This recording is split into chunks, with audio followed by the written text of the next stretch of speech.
So we're working on this 2008 Mercedes-Benz ML320. Back in June 14th, I changed the rear wheel bearing on this thing because it was rough and loose, and it's loose again. It also sounds rough. So we're going to take this thing apart and see what's happened. I can't understand why it would have failed. I pressed it in, pressed it out, but let's find out. Well, the nut's in place and it doesn't look like it's backed out. So we're going to go ahead and replace this thing again. Maybe we'll find something earth-shattering when we get in there. So remove the wheel, remove the brake caliper assembly and hang it off to the side. Remove the bolt that holds the rotor on, take it off. 3 upper control arm bolts, 1, 2, and 3. Actually 2 upper and 1 trailing link. And then you can tilt the upper knuckle to disconnect the wheel speed sensor. You can tilt the upper end of the knuckle out against the lower ball joint enough to get the CV shaft out. You can hear this bearing definitely failed. Now why it would have failed, I'm not sure. Like, I pressed it in with hand tools, no impact guns, so we'll have a look at it. So this is how I set up the puller. I used a couple of 10mm sockets on those 2 brake backing plate bolts there to space out, because the jaws don't quite go around there, but they'll push on the casting. And I got this ready to pull it out, pull the flange out. So we're starting to pull this flange out, and that's going to pull the bearing apart. And then we'll have to pull the piece of flange off of the, or piece of bearing off of the axle flange.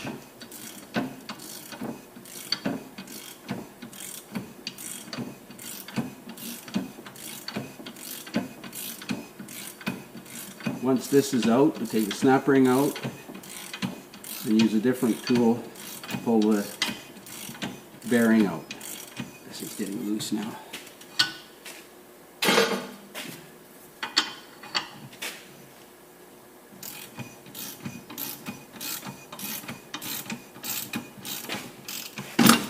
There we go.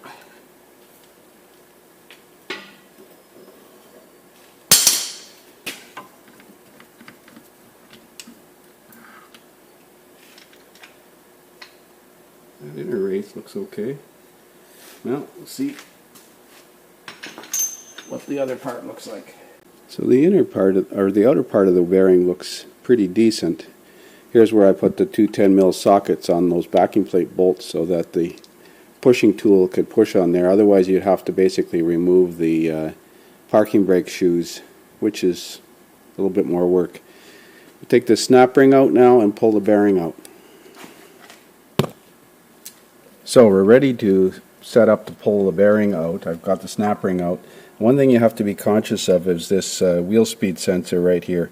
Now the service manual says remove it from the housing, but chances are it's not coming out in one piece. So if we work carefully around that, as long as our pressing tool doesn't hit that, we should be okay. I don't know if that camera is going to capture that or not. So we'll get set up to pull the bearing out. So there's the bearing pulled out. This is really rough, and I don't know why. When you press the bearing in, you use an installer that presses on the outside circumference of this and pulls it in, so there's no pressure on that. The only time you put any kind of pressure on that back bearing is when you're pulling the spindle on, and it goes on pretty easy. But nevertheless, we're going to change this and carry on. Make sure you clean the snap ring groove out, and it's recommended to use a new snap ring. Since I just replaced this a few weeks ago, I'm going to reuse the original snap ring, and we're going to set up to push it in again. So it's important to note that this bearing has 2 different sides. This side, the shiny side, must go out towards the wheel because the inboard side has a magnetic reluctor impregnated into the seal. If you put the bearing in backwards, In this way, you'll have no speed signal from it. You'll be doing the whole job over again. So it must go in this way with the speed sensor reluctor facing the actual wheel speed sensor. We're going to use this to press it in because it fits the circumference and it goes inside here quite nicely. Let's see if I can find a slightly wider one. And as I said before, use hand tools to pull it in. That way you can tell if it's binding. It should go in fairly straight, fairly easy.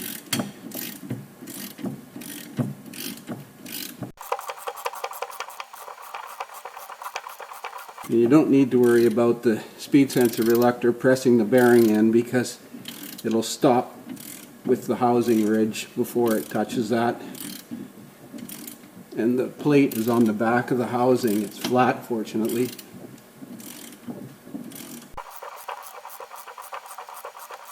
I like to put some synthetic gear oil on this screw for lubrication as well.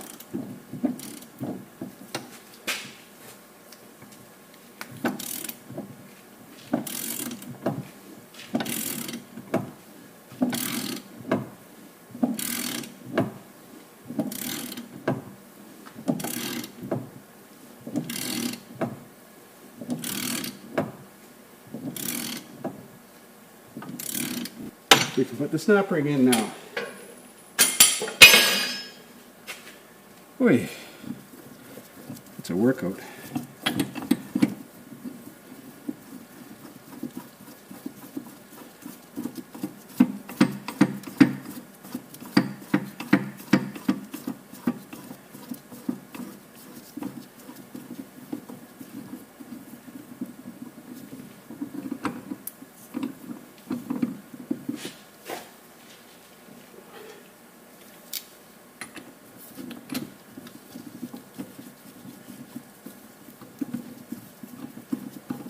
There we go.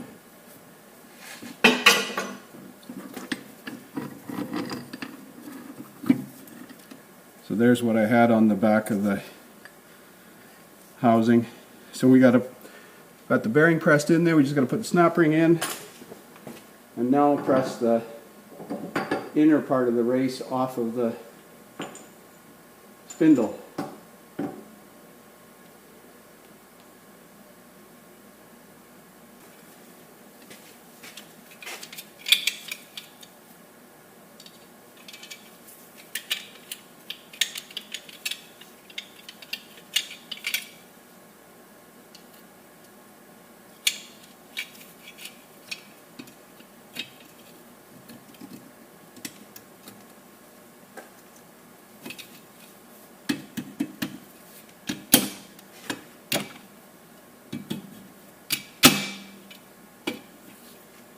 I think that's in all the way, but I'm just going to double check it with a screwdriver. So here's the setup for pressing that inner bearing race off of the flange using a split bearing remover and the press here. So usually it comes off pretty easy.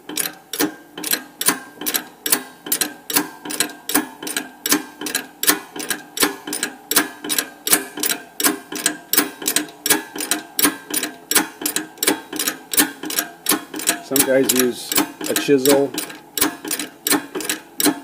zip cut blade, and cut it and split it. I prefer to use the press to press it off.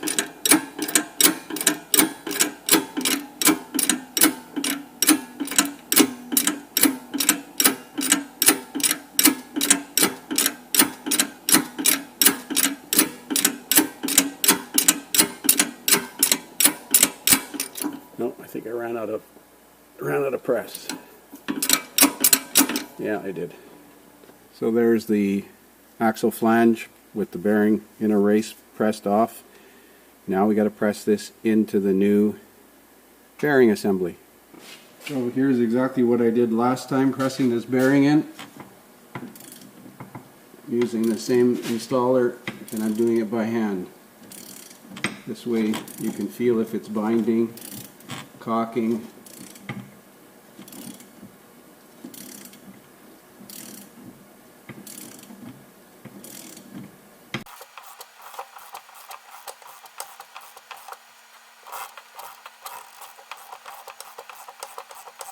Going in nice and smooth.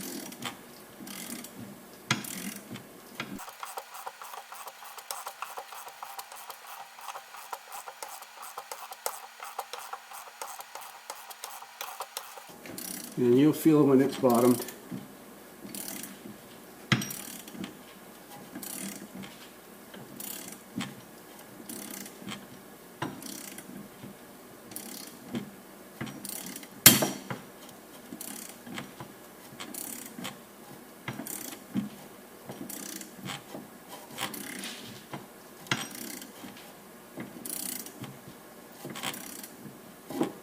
Right there. That's it.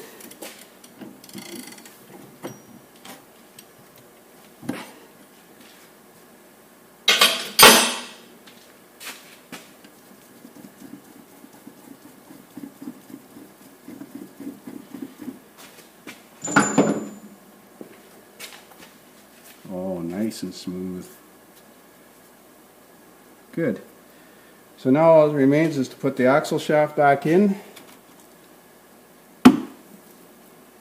Disconnect this knuckle so that it slides down like so. Then you can get the axle shaft back in. Like that. Tip it back up.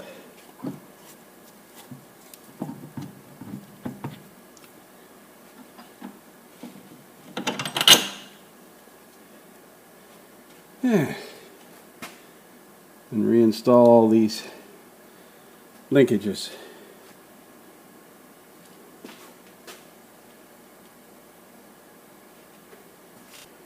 So it's back together. This is my setup for torquing this nut. 185 foot-pounds, 250 Newton meters. These are 81 foot-pounds. These 3 bolts up on top, or 2 bolts on top in this tie rod or drag link here. That's it. Put the wheel back on. Make sure the wheel speed sensor is plugged in and the harness is routed okay. And we're good to go. So it's all back together again. Nice and smooth. No play in the bearing now. So I'm going to take that bearing apart and have a look in it.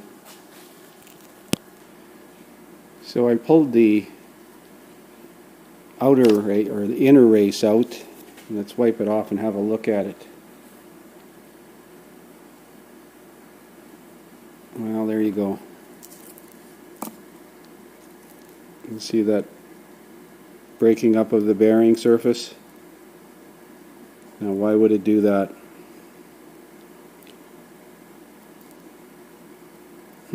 This side's okay. And this race is nice. Nice and smooth, no wear on it.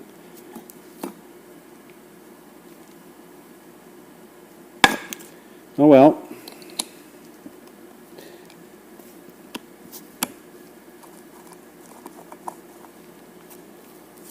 Put it back together for the warranty people.